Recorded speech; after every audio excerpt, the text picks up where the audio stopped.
Hello, thank you for listening to Mixing Music. I'm your host, Dee Kei. Today is going to be an awesome episode. I'm going to talk about my experiences at Mix with the Masters with Leslie Brathwaite in France. So I spent a week with him there, and a couple days afterwards, where we just, oh my goodness, had so much to learn. I was there with 14 people, including myself, participants, and that was such a dope experience. So many people have asked me about that and kind of what I learned that I wanted to dedicate an entire episode to it. This might be something that might have to be divided into multiple parts, and information will slowly come out over the next few episodes and over the entire podcast. I want to say this right now. Mix with the Masters with Leslie has been one of the biggest game changers to my mixing career. As well, the bigger than anything else, more than technique, more than anything else, was mindset, as well as kind of figuring out where I lie personally. And there's a lot of value in that. And I'll explain that a little bit later. One of the biggest things that Leslie teaches, I think, really well, that you don't get at all. Like, I'm not saying like a little bit, you get a little, like you don't get it at almost at all. Like I have a hard time. In our industry, you get clout as an engineer by most of the time, a lot of times, by being really technical, by knowing your stuff, and by obviously with your credit list and stuff like that. But among other engineers, like you get a lot of credit just by knowing stuff and being technical. And Leslie is super anti-technical in the sense that, you need to just remember the vibe of the song. Like its music is all about the vibe. Like the feel of the music is what's important. And he always says, like, people ask me, like, what were your settings on this plugin? He's like, I don't know. Like, I don't know, because that's not what I'm paying attention to. I'm just like twisting knobs until it sounds good. Like that's what he says. Like that's a quote from him. And his personality, his lifestyle, like everything about that, seeing that in person was, I think, the biggest benefit. More than just techniques. He's a super minimalist when it comes to techniques. Like another thing that I just love, like that proves the fact that it's not about technicality. Like, I mean, obviously he has very good ears, and his feel is very spot on of the way a feel of a song should be. But that's what he's focused on. He's not focused on, oh, these are my plugins on this setting. Like he doesn't, like he has settings, but he's not focused on that. That's not what it's about. It's about what do they do? And how do they make the user feel? If I had to explain in my own words what I took away the most out of this, it would be the fact that I remembered that mixing is about connecting the artist, enhancing the emotional connection between the artist and the audience. Like, that's all it is. I said that before in previous episodes. Like, I just want to reemphasize this. This is like a conclusion that I came to after hearing what Leslie was speaking over at Mix with the Masters in France, Studio La Fabrique. Very beautiful studio, very awesome company, very awesome people. And I just wanted to share a couple of things that are in my notebook, and I just took crazy notes that I think would be great for you to listen to. One of the things that he talked about is his switch to going totally in the box. And how much he doesn't regret it, and how much, even if he was getting paid for it, would like never use analog voluntarily. Like, he's just like, it takes too much time, it's not worth it. Yeah, so I mean, that's not really a big deal. And we didn't talk about gear, because again, that's not his vibe. Like, he's not about gear. He's about just getting stuff done. And it's so awesome. Like he just kind of, again, he emphasized the fact that like what we do is like mostly just working with people. There was a whole like day where we just talked about like setting up dialogue, setting expectations with clients, and like, like finding out who's in charge, talking to them, like developing a language, like listening and appreciating their rough mix and basing your mix off of their rough mix just out of like respect. And because they were going for a vibe, so you want to match that vibe. You don't want to change the vibe. I mean, that's bad for both parties, right? So you're just talking stuff like that. It was so funny because a lot of people give trash on headphones. And he even talked about, so we had some one-on-one time with him where we shared with him our mixes. And out of the 14 of us, there were 2 people where he said, yeah, this is done. There's not much that I would do. This is it. I was blessed to be one of those 4, one of those 2 people. And the other guy mixed on headphones. Like, it was on headphones. Like, the dude, and it was a dope song. It was this French dude that's like local or a couple hours away from the studio. And it was like reggae hip hop type stuff. And the song was totally dope. And, he mixed it on headphones. And on top of that, his client didn't like his mix, partially because he's been doing live music for 20 years. Like, he mixes live music. And this was like one of the few times that he actually mixed like for studio work, and his client, his artist that he was working with, like, didn't trust him based on the fact of clout. Like, not anything, like, it sounded great and he probably knew it. And Leslie ended up calling him and saying, like, in person, like, yo, sounds dope. Like, this is amazing. Like, yo, I've won Grammy. I've won Grammys. I'll tell you, like, this sounds great. Like, this is an amazing record. And, the guy's like, oh, yeah, you're right. Yeah. And kind of just realized, like, yo, it's all in his head, right? But, dude, the fact that, like, he makes it on headphones just blows my mind. That's so awesome. I don't know, like, that whole week is just, there's so much things I could talk about. Again, I'm going to be totally scatterbrained. I want to talk about, I made a list, towards the end of the week, I made a list of things so I'm from Utah, currently based in Utah. And because I am not in a big city, one of the big major music cities, and as you've probably heard, I'm trying to move to a big major music city in the next year. But one of the things that I've learned that his mindset is that's different from everybody's mindset from a non-music city. Now, music cities will have different mindset from what's traditional from where I'm from. But one of the big things is what I've noticed in Utah is that the only way to build clout is to be super technical, right? So that's one of the things that we talked about. One of the things that he talks about that nobody else talks about, I've seen a lot of mix engineers from where I'm from, and you might be one of this too. I used to be this guy, is once you get a mix, you throw the faders down to 0, or you throw them in Unity and like you start over basically. And he said, no, like, don't do that. Respect the writer's original thoughts. Like, follow the rough mix. You shouldn't change a whole bunch of stuff, like, because they had a vibe going when they were producing it and when they were recording it. Like, they had a vibe. Like, that's the job of the recording engineer. It's like you're almost partially producing it because you're trying to get a vibe that the artist is feeling, right? Great.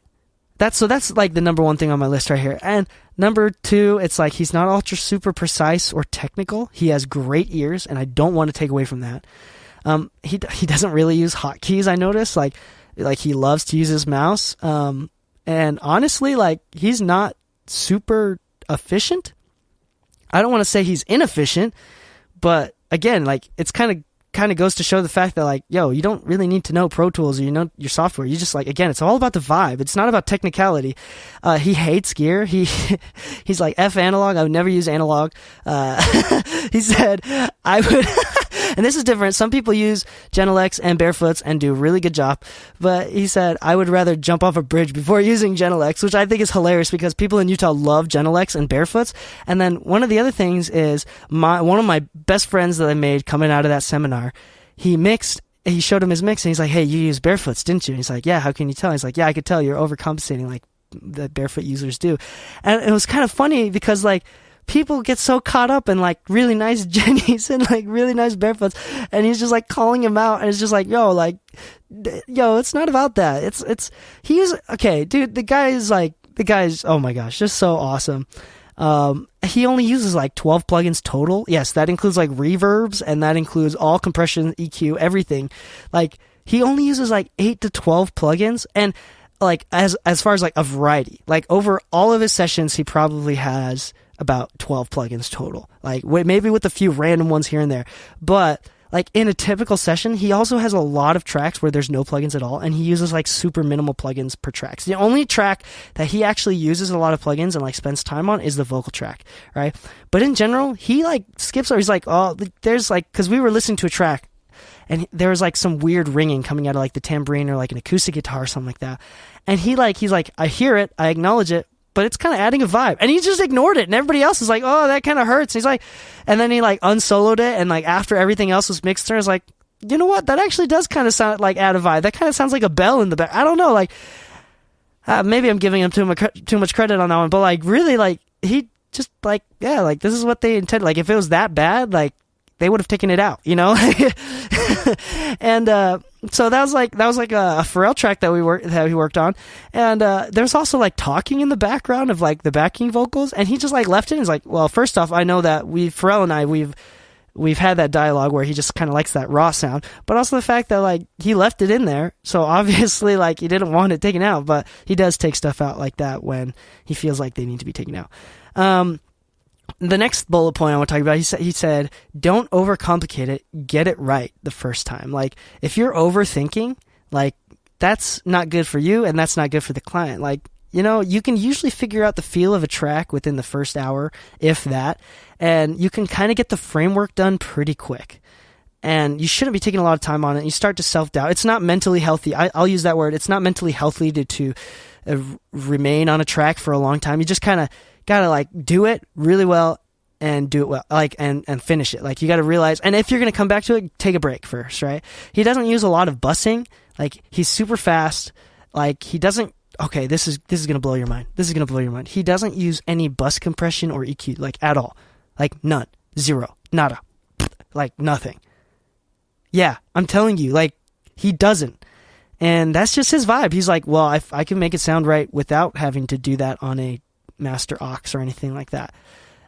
He doesn't really use saturation. And the big question that we all want to ask him, right? Even I wanted to ask him. I did ask him. I said, hey, what's your advice on balancing the low end with like the bass and the kick? And he's like, just turn it up.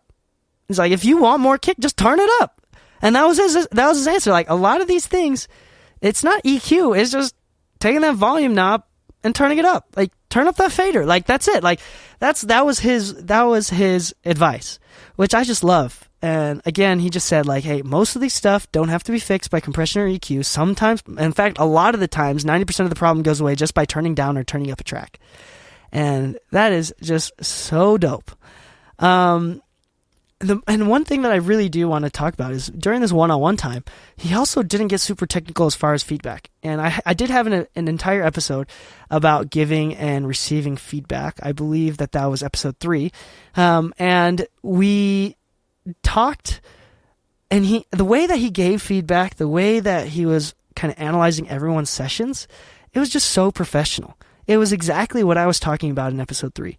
And he wasn't caught up in the technical details. Like he realized that everybody was going for a vibe, and he acknowledged that vibe, and he's like, wow, you did this on purpose. It sounds great. And he would take the time to listen to the song from zero to the end, all the way through, with his eyes closed. No, he didn't say a single word. He was just listening to it, and he was just bobbing his head, and he was just feeling the music. He wasn't even looking at the screen, wasn't looking at the console, wasn't seeing what the faders were doing, nothing.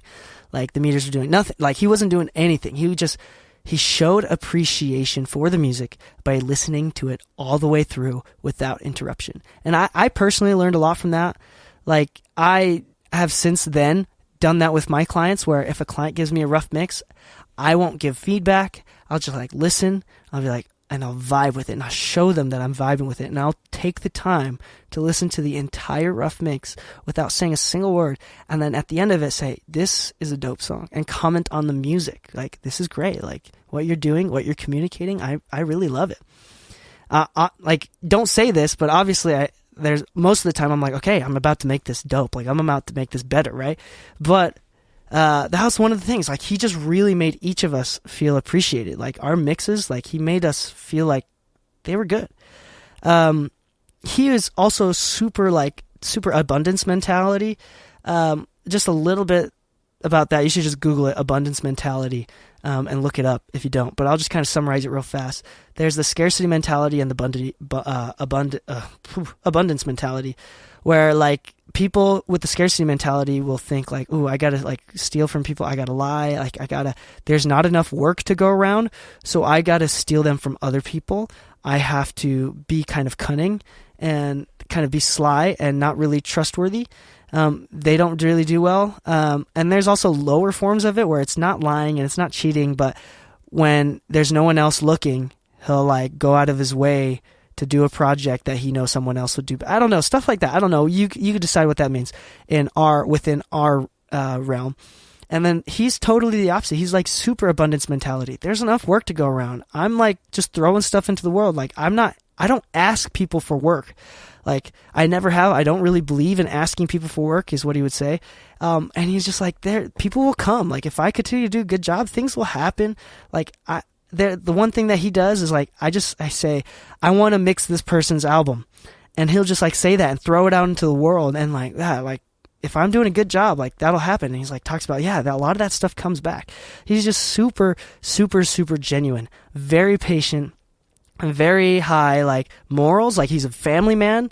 Like he's very outgoing. He's very passionate. He's like totally fun to be around. Again, emphasizing the fact that what we do is like 90%, 95% people skills, right? He never complains. I never heard him talk bad about anybody, like on like a realistic level. Like we heard some bad examples, but those are not, he wasn't talking bad. He was talking about bad examples, right?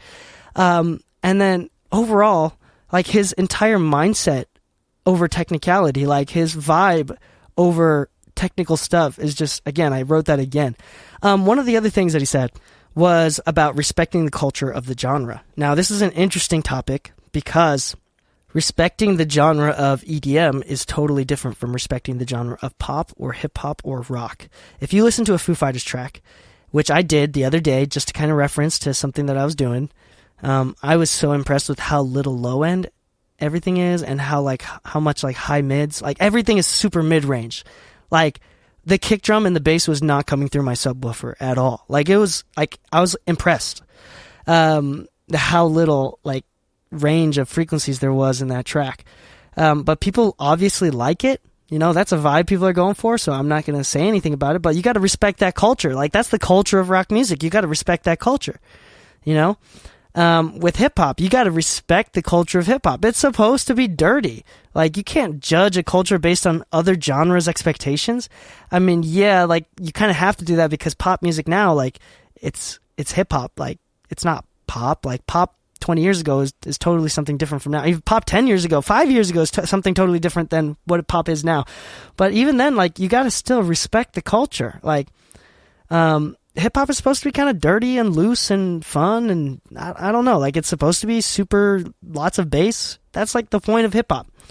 And lastly, the last thing that I wrote is, actually there's two more things. The second to last thing that I wrote is never setting rules. There are no rules, and he emphasized this a lot. A lot. There are no rules. And there's no right way to do anything, and there's no wrong way to do anything. And it always goes back to what I said first, is it's all about the vibe. If someone tells you you need to put a bus compressor on the master bus, well, what you should do is try it. Does it sound good? If you can't tell a difference, then you probably don't need it. Why would you put it on if you can't tell a difference? Just because someone told you to? There are no rules. There are absolutely no rules. And you shouldn't feel like they told me not to put a big saturator at the end on the master chain. Like, if that's the vibe of your track, then go for it. I mean, obviously, some people will appreciate that vibe a little bit differently, and some people might not appreciate it at all. But I mean, like, if that's what the artists want, if that's what you want in your music, like, who gives a crap about what other people think? There are no rules. What we do is creative. The last thing that I want to talk about that I think I can do an entire episode about this and just this is the feel and the understanding the feel and the vibe that a song should have. That skill takes time and experience. So now that we've talked about vibe and feel of a song, like getting to that point where you know the vibe and what it should be and the feel, like that takes time and experience. You can't negate experience. You have to be patient, and you have to stay focused, and you have to, do bad mixes before you can start doing good ones. Again, I'm going to repeat back to some older information that I said, but you got to keep that feedback loop. You got to do reference tracks. You got to listen to music. Like, that's part of your job as a mixing engineer. You should be listening to music, like even outside the studio, just to know what things sound like and what kind of sounds people are making. But all this stuff, it takes time. Andrew Shep said this in one of his YouTube videos. He said, I can teach you the EQ and how I EQ a snare, but I can never teach you how a good snare sounds. What a good snare sounds like. Like, you have to learn that on your own. And I really believe that we all need to be patient, especially if you're young listening to this podcast. You have a lot of time and you have a lot of opportunities to learn and to grow, and you just need to keep going. It kind of goes back to motivation in episode 6, the last episode. You just need to figure out your balance and realize that skill takes time and experience. If people are talking trash about you, you got to brush it off and keep going and realize you can only go up from here, with occasional dips for certain mixes. I have like a streak of great mixes, and every once in a while it happens a lot less now. And when I listen back to those mixes that I feel like I didn't do as well as, I listen back, it's like, actually it sounds great. but there's times when you just got to realize that you got to be patient, so stay mentally healthy, realize you're doing what you love, be humble, gratitude, be grateful for the opportunities given to you. If your parents, no matter how much you hate your parents, if your parents are letting you do music, if you're young, obviously if you're younger than 18 and your parents are letting you do music, and they even potentially, if they even invest in gear, which they have, you do not deserve anything, by the way. Nobody deserves anything. Like, nobody is born deserving anything, right? But if you earned the right and the privilege to have your parents get something for you, or if you bought it yourself, whatever it is, and your parents allow you, you should be thanking them. There should be gratitude. Gratitude is everything. And Leslie was a super grateful guy.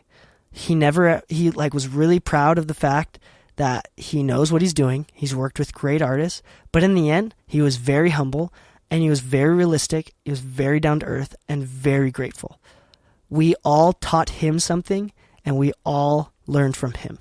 He acknowledged every single time that he learned something from us, and we acknowledged every single time we learned something from him. It was such an incredible experience. I want to wrap up the episode, but that time in France was so much of an impact on my mindset now and today that I will be referencing back to this so many times. Like, Leslie is the man. You should go follow him on Instagram at LesterBud. Like, the dude is just dude, the guy is so amazing. And on top of all this, like, he does rap in Atlanta, and he's a family man. And he's thinking about his family. Like, I don't know, there's just so much to respect about him. He's genuine. He doesn't drink. He doesn't smoke. Like, he's just a super respectable guy that he knows what he believes in, and he knows where his values are, and like where what his standards are. Like, he's just really dope. Like, I cannot say enough good stuff about him. I'm hoping in the future, once we have a few more listeners, that we get some sort of an interview where he gets to teach you this stuff from his mouth, right? And I'm really hoping that we can do that. Anyway, that wraps it up for this episode. Thank you so much. Remember if you have any questions or suggestions on topics, hit me up on Instagram, DM me at DEEKEI mixes, or email me at dkmixes@gmail.com. Thanks so much. Have a great day. Stay saucy. 1, 2, 3.